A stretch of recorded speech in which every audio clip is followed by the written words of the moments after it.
Hey everyone, it's Holyman, and welcome to another video review. This time I'll be reviewing the action role-playing game from Tri-Ace and Square Enix, Star Ocean, Integrity, and Faithlessness.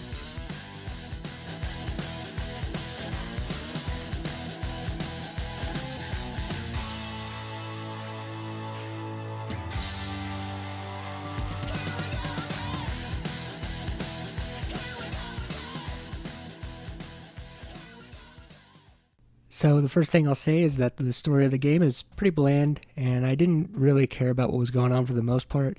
What they tried to do is blend sci-fi and fantasy, and I didn't really feel like it worked due to some of the writing.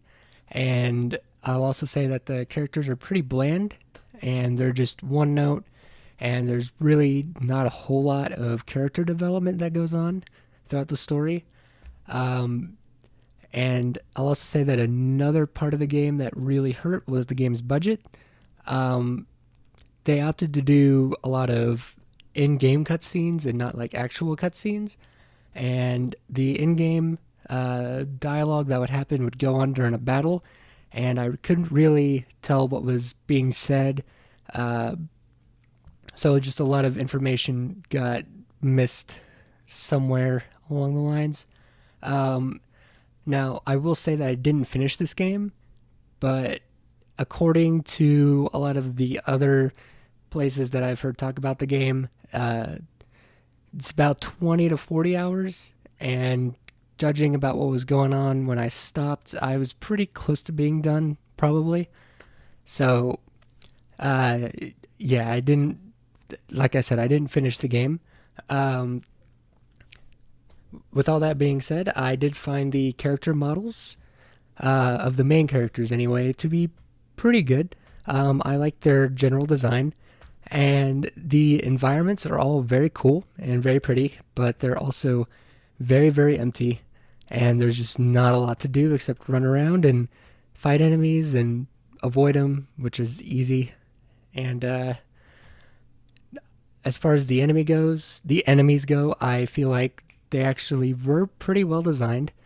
And I also think that the actual battle animations are awesome, but they do lead to some problems that I'll get to a little bit later. I'll also say that the music is fairly good. It's a lot like the old SNES RPGs, though, where it's just on repeat. So, like I said, they're good, but they're not good enough to where I would want to listen to them on repeat. So they can get very, very annoying at times. And the final thing I'll say about the story and aesthetics is that the game does run fairly well for the most part, but I did start to run into some technical issues near the end of my play experience. And so with all that out of the way, I'll start to get right into the gameplay.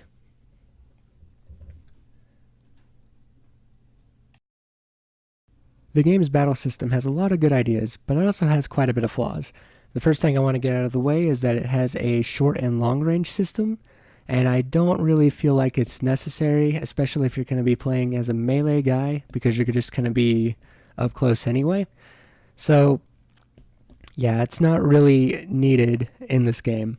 With that out of the way, the game opts for a rock, paper, scissors approach. So you have a light attack, heavy attack, and block, along with some special moves that you gain just through playing. And the game also has a combo meter, and using different combos can fill up the meter, and you get reserve points, and you can use those reserve points to unleash a very powerful attack. I really like it, except for the fact that you can not get combos and just spam either the heavy attack or just the same attack the entire time and fill up the combo meter anyway. So, yeah. Also, when you use your special abilities, the animation and the damage will go through anyway, even if you're hit while charging it up. So there's really not a big penalty for using your specials and spamming those as well. Uh, Now, the one cool thing that this game has is that you have 8 party members, and all 8 party members can go with you into battle, and the transition in and out of battle is pretty seamless. Now, like I said, this is cool, but there'll be a lot going on at one time, and especially during the larger boss battles, with all that stuff going on, it can be very difficult to see what you're doing at times. So that is a pretty big problem. Also, you can freely switch between all your party members. And while I like the idea, this is just a personal thing for me, but I don't like to switch between characters. So what I'll often do is just play as one and just set the AI to do what I want them to do. So, yeah, that's just a me thing. That's not a knock on the game. Now, having said that, you gain abilities, not abilities, roles that you can preset for all of your different party members. And this leads into my next thing, which is the leveling systems, which I actually really, really enjoyed in this game.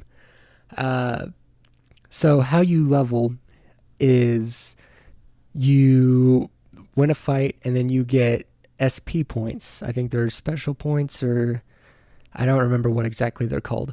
But you gain them, and then you can go into roles and your specialties and a couple other things, and you spend those points to level up certain things. And I found that really enjoyable. And all the rules are pretty cool to set your party members in. However, I didn't really find the AI to do quite what I wanted to do at times.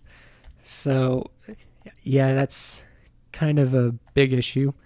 The game does also have a crafting system, which the actual system itself is fine, but it also has a synthesis system where you can, combine 2 of your equipment items to make another item, and I think that was pretty cool.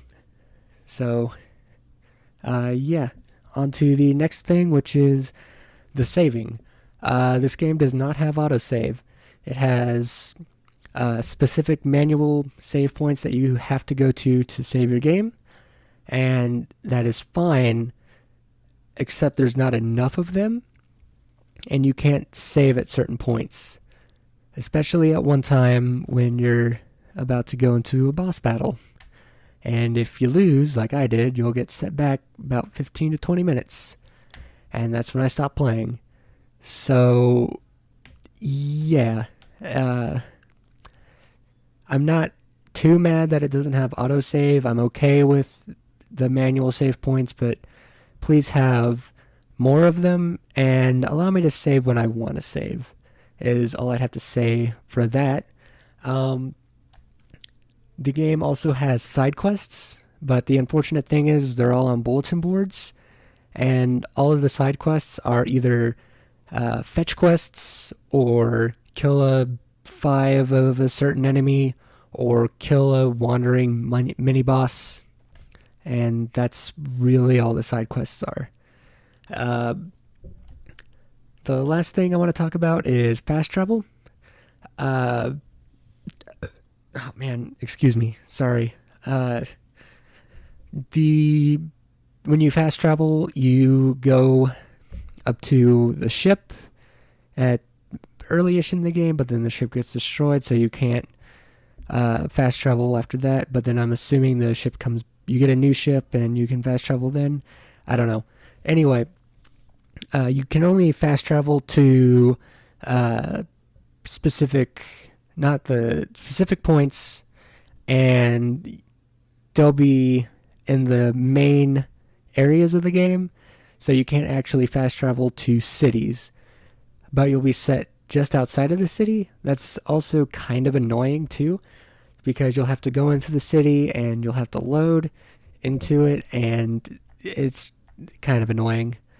And I think that's all I have for.